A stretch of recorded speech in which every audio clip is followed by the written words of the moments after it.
साथियों, आज हम बात करेंगे वर्ल्ड इकोनॉमिक फोरम विश्व आर्थिक मंच की, जो 19 जनवरी को स्विट्जरलैंड के शहर दावोस में शुरू हुआ। दावोस स्विट्जरलैंड का बर्फीला शहर माना जाता है। ठंड इस कदर है कि काम करना मुश्किल, लेकिन अचानक ऐसा क्या घटनाक्रम हुआ कि कल इस सम्मेलन में अचानक सर्दी के माहौल में इतनी गर्मी आ गई कि पूरी दुनिया का ध्यान भारत की तरफ खींचा चला गया। मैं बात कर रहा हूं गीता गोपीनाथ के उस बयान की, जिसमें उन्होंने कहा है कि भारत में प्रदूषण के कारण 2022 की रिपोर्ट के अनुसार 17 लाख मौतें हुई हैं। गीता गोपीनाथ वर्तमान में हार्वर्ड के प्रोफेसर हैं। IMF इंडिया मॉनिटरिंग फंड में मुख्य अर्थशास्त्री के तौर पर काम कर चुकी हैं। वो भारतीय मूल की अमेरिकन महिला हैं। उनके इस बयान ने पूरे माहौल में गर्मी पैदा कर दी। आइए देखते हैं क्या कहा गीता गोपीनाथ ने। Pollution is a challenge in India, and if you look at the impact of pollution on the Indian economy, it is far more consequential than any impact of any tariffs that have been put on India so far. If you look at the annual cost to India's GDP of the level of pollution that you have.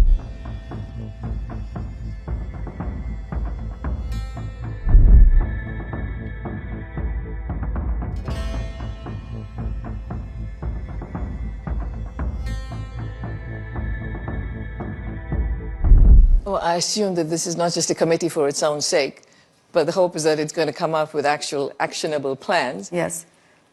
Absolutely. I mean, India needs a lot more deregulation. It is still, in terms of ease of doing business, it is still a challenging place to do business. I'd love to hear from you in terms of what challenges you face.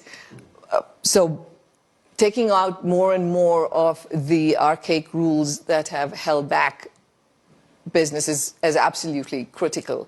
But then all other aspects of India will also have to continue in terms of the reforms will have to continue, the ones we talked about on land and labor. One of the areas I wanted to point out, which we usually don't talk about when you're talking about business development, is I want to talk about pollution. Mm-hmm. Pollution is a challenge in India. And if you look at the impact of pollution on the Indian economy, it is far more consequential than any impact of any tariffs that have been put on India so far. If you look at the annual cost to India's GDP of the level of pollution that you have, and it's not just the effect on economic activity, but it's also the loss in lives. I mean, the numbers are really large. Based on a World Bank study that was done, I think it was published in 22, about 1.7 million lives are lost every year in India because of pollution. That's 18% of the deaths in India. I think even from any international investor's perspective who's thinking of coming in and putting up a shop in India, if you have to live there and you have the environment is not of the kind that you feel that, okay, this is going to be consequential for your health, it holds you back.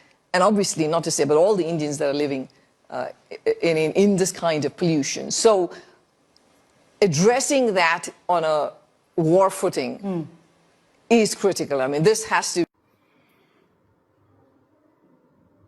World economic forum WEF विश्व आर्थिक मंच एक ऐसा forum है, एक ऐसा सम्मेलन है जहां पर कारोबार की बातें होती हैं।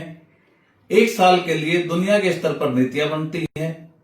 दावोस में लगभग 130 देशों की सरकारें, उनके प्रतिनिधि, उनके कारोबारी, श्रमिक नेता, किसान नेता, प्रदूषण विरोधी, पर्यावरण प्रेमी, तमाम जो लोग हैं उन लोगों का एक समागम है। वर्ल्ड इकोनॉमिक फोरम 2026 दावोस में वर्तमान में जो फोकस है वो है AI, यानी कि आर्टिफिशियल इंटेलिजेंसी, और क्लाइमेट चेंज। क्लाइमेट चेंज को लेकर तमाम रिपोर्टें रोज प्रकाशित होती हैं। दुनिया का मानना है कि क्लाइमेट चेंज को 2% जो तापमान में वृद्धि हुई है उसे नीचे लेकर आना है, उसे रोकना है।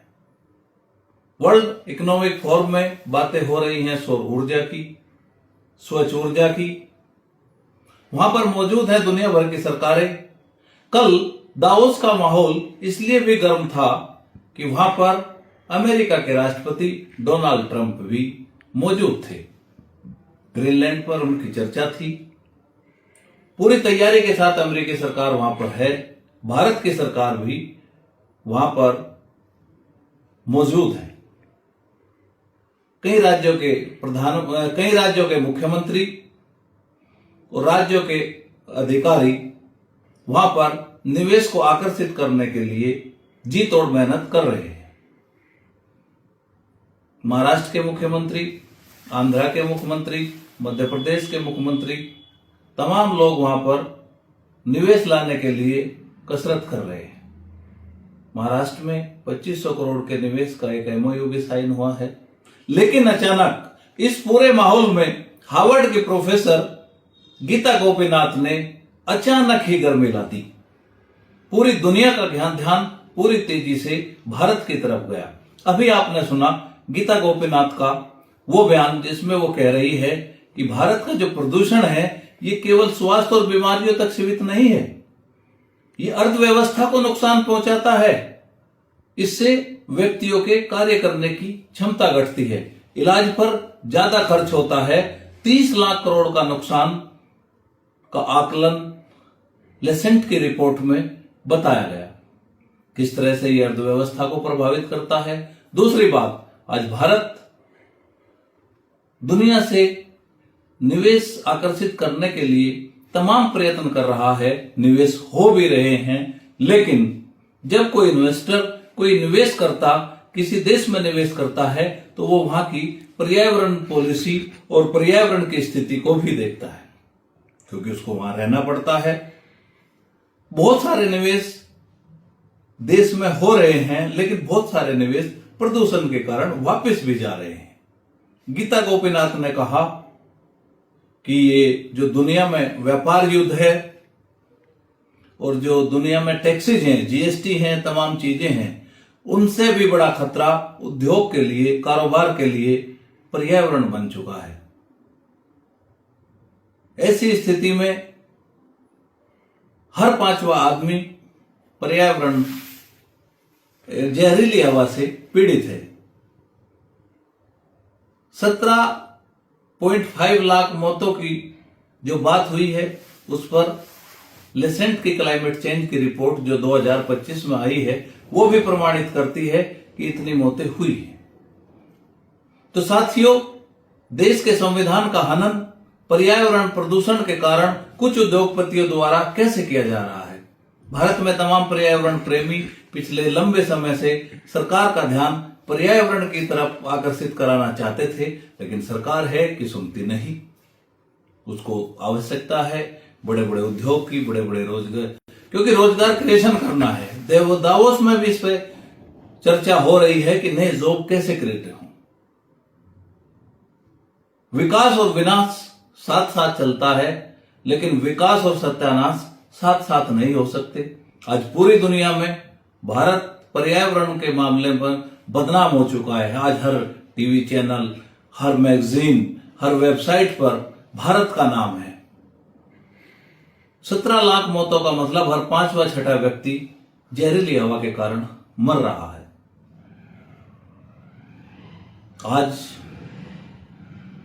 जब दुनिया का ध्यान इस तरफ आकर्षित है तो हम अपनी सरकारों से भी मांग करते हैं कि भारत दुनिया की चौथी अर्थव्यवस्था, अमेरिका, जापान, चाइना और फिर भारत। हालांकि भारत की प्रति व्यक्ति आय बहुत कम है, पर्यावरण की स्थिति बहुत खराब है, लेकिन फिर भी हम तीसरी अर्थव्यवस्था हो सकते हैं अगर हम सभी पहलुओं पर काम करें। दरअसल पर्यावरण प्रदूषण एक ऐसा विषय है, प्रदूषण पर हमारी सरकारों का ध्यान जाता ही नहीं है।